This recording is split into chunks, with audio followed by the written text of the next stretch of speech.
Hi, I'm Rebecca Fraser-Chasson. I'm a farmer here at La Coopérative Ferme Terre Partagée, and today we're going to talk about a few concepts related to organic gardening and agriculture. So the first that I wanted to touch on is really broad, just planting a garden.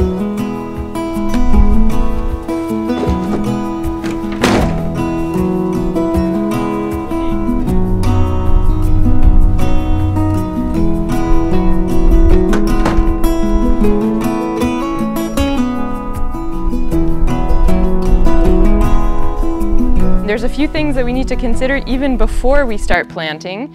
One is choosing varieties and choosing vegetables that are going to give us our best chance for success. So in some cases they're better adapted because they're vegetables or seeds rather that were grown organically as organic vegetables. In some cases they're better adapted because they come from here and will do better within our climate. What's really cool with seeds, in the same way that we can support local farmers by buying vegetables or fruit from here, we can support local farmers by buying seeds from here.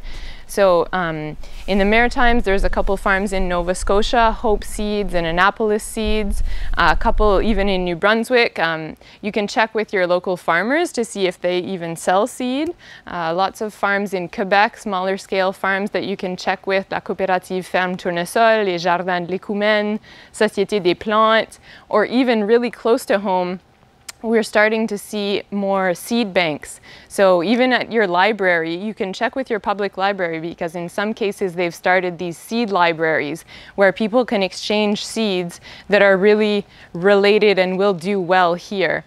And when you start growing, you can even save your own seed, which is super cool. And you can transition into seed saving because some seeds are really easy to save, some seeds require a little bit of expertise, and then some are really difficult. So there's always more to learn when it comes to seed saving.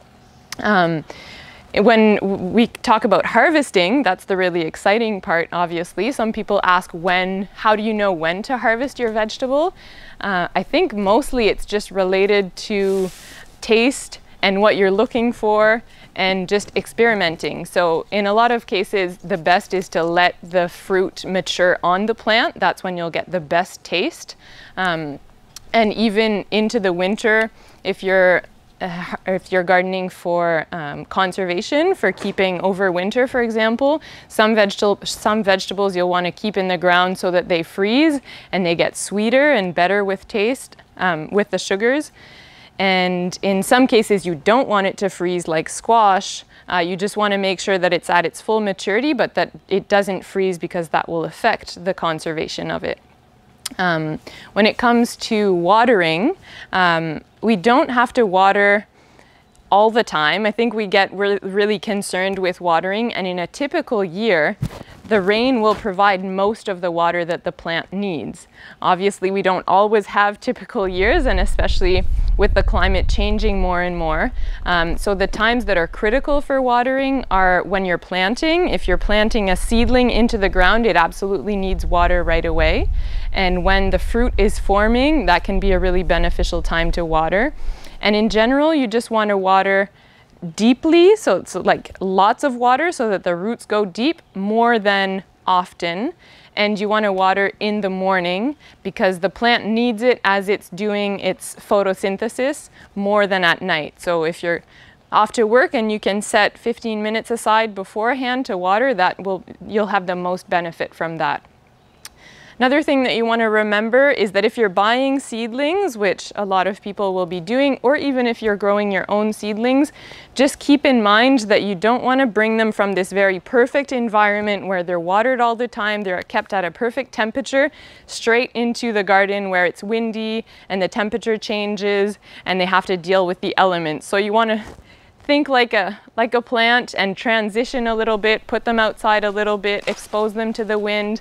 You can put them under a row cover outside for a couple of days, just to give them the best chance as they go into the garden. In terms of when to plant, that's also a bit based on what you're looking for. Obviously, there's some standards of what plants can deal with cold or even frost and which can't, and that kind of information is pretty readily available. You can talk to any farmers you know, but there's also lots of calendars available online. But afterwards, it's more when you're going to want to harvest that vegetable. And if you want to harvest lots of a vegetable at one time, for example, for canning, or if you want to have successive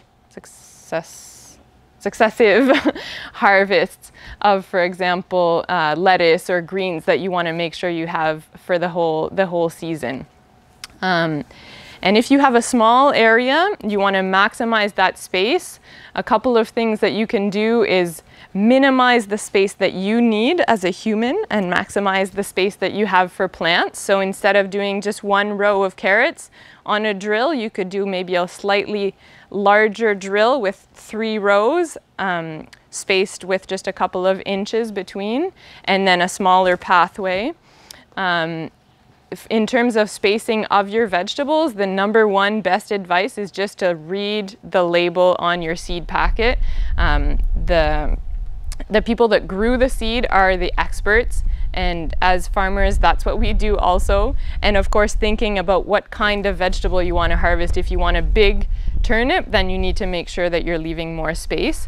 But in general, you can plant thicker and then thin, and making sure that you have a good germination that way.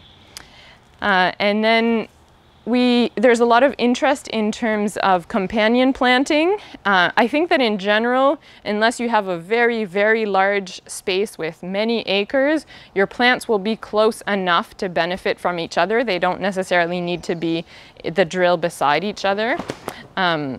But the more biodiversity, the more diversity you have, the better, because each plant will be able to bring its benefits to the garden, bring in different insects, flower at different time to attract pollinators, or even act as trap crop for different insects. So you can even use like an eggplant, for example, because the Colorado potato beetle loves it, and then cover your potatoes and sacrifice your couple of eggplants, for example.